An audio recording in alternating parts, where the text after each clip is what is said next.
Hey you guys, it's the Fray coming at you again with another video.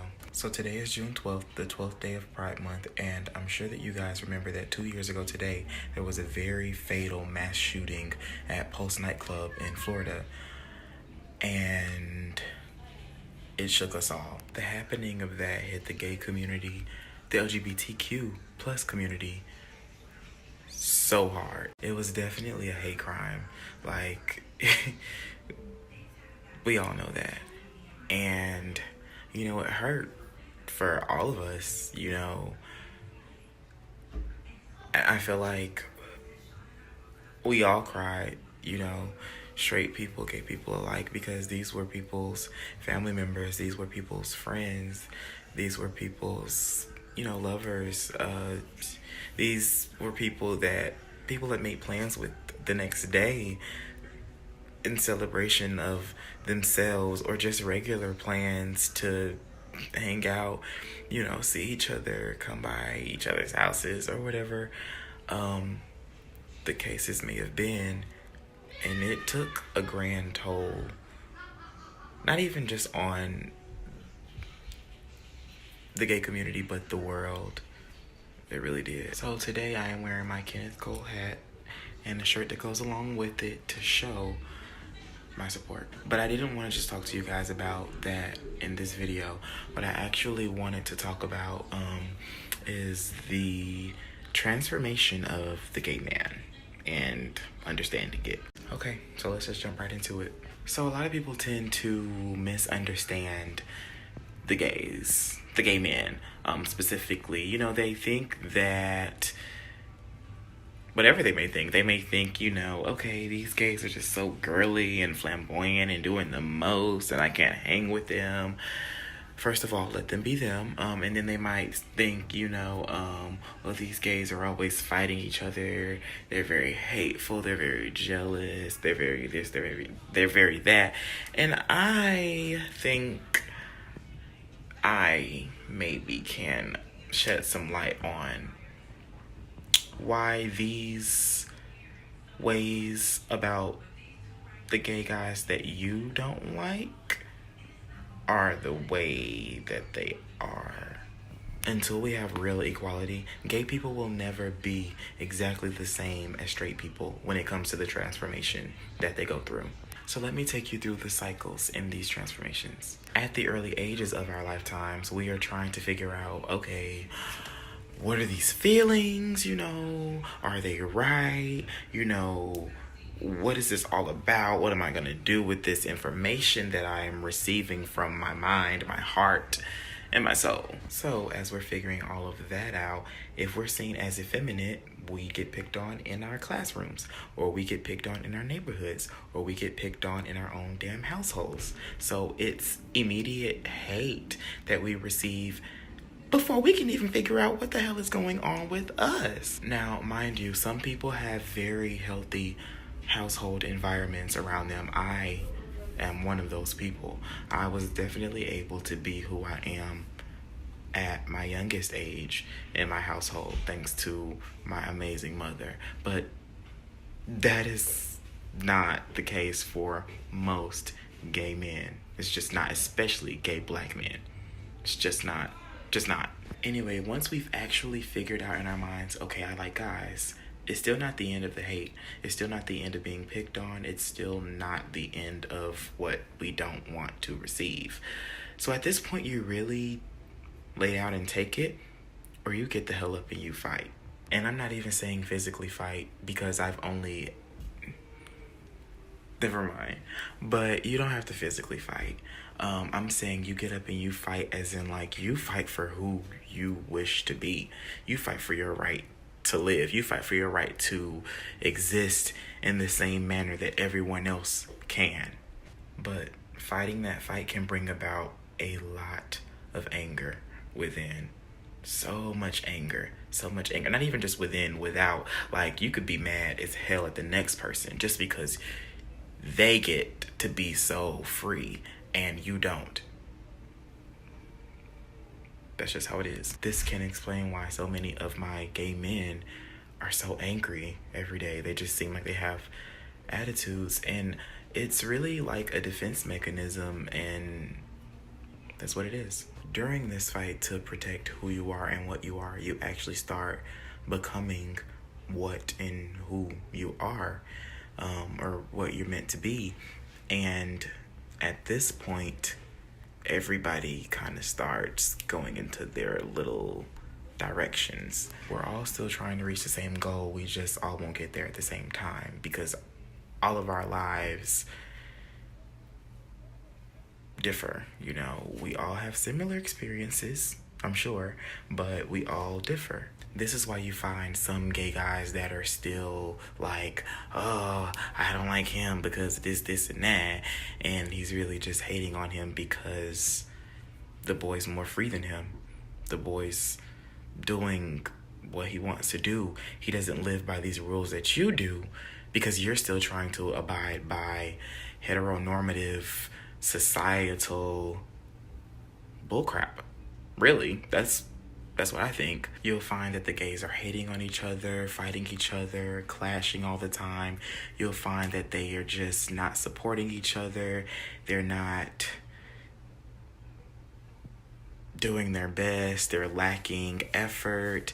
And this all is a part of that transformation. Like, people just have to understand that everybody doesn't have the same path, especially those that are in these groups that have been abused, whether verbally, whether mentally, whether emotionally, whether physically. The gays have been abused. But then you get to the point to where you realize, stop. Like, you tell yourself, stop.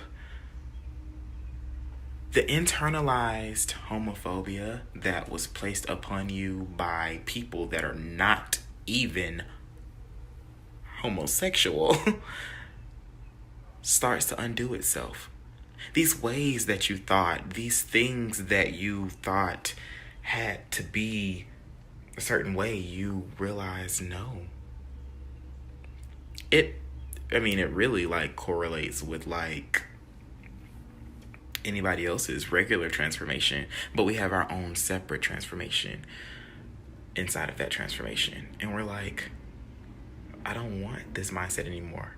I want to be free, truly free. At that point, we're basically like, I don't want to do this anymore. I don't want to fight anymore. I want to love. I want to uplift my fellow gay people. I want to be better. I may have never felt accepted. I may have never felt like I was amazing, but I am amazing, and I'm going to set out to show myself that I'm amazing.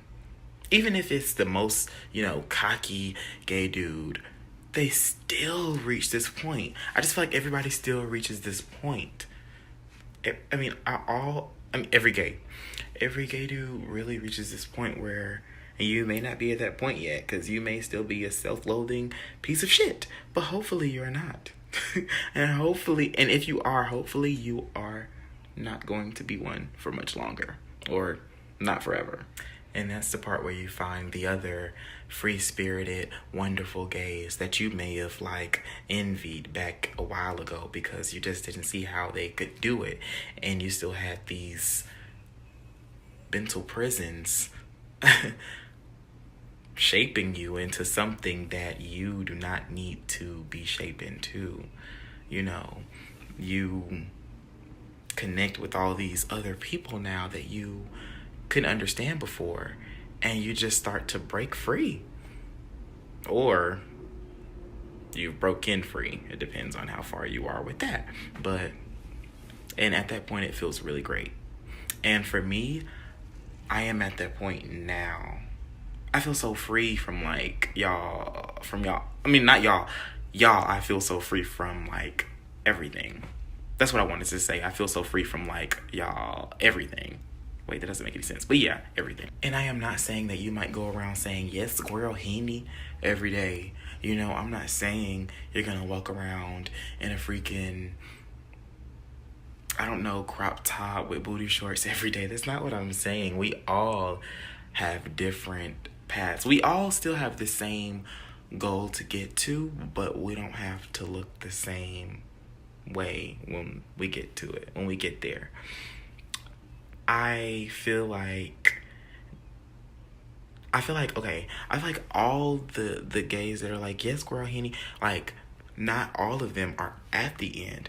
Some of them may be at the point where they're trying to figure things out, but they know for sure that this is a part of them, and this is going to stick with them in who they are, you know? And whether you agree or not, we all do go through some sort of transformation along the lines of what I just said. If you know me well, you know that I don't care about people disagreeing with me because, girl, I am always right, okay? I'm always on point. Whether you realize it now or later or never, I really could care less because I will always know that I knew this back at the age of 22. My personal journey with this transformation has been like, when I was younger, you know, I did get picked on because I was like the little skinny kid who was like, you know, sort of like soft-spoken and a little bit effeminate. You know, of course, males, you know, pick on that, especially like black males. And because, you know, they are not raised to understand that sort of thing, which is why I need to be a father because, girl, I just need to teach my kids to be loving individuals of everyone. And basically,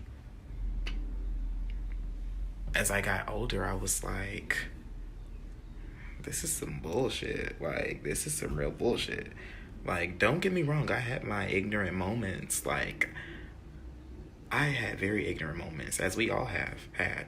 You know, I got to the point to where I owned being gay, but I would be like, I'm not gonna date an effeminate guy because I just feel like if I wanted to date a girl, I would just date them. Why would I date a feminine guy? That doesn't even make any sense.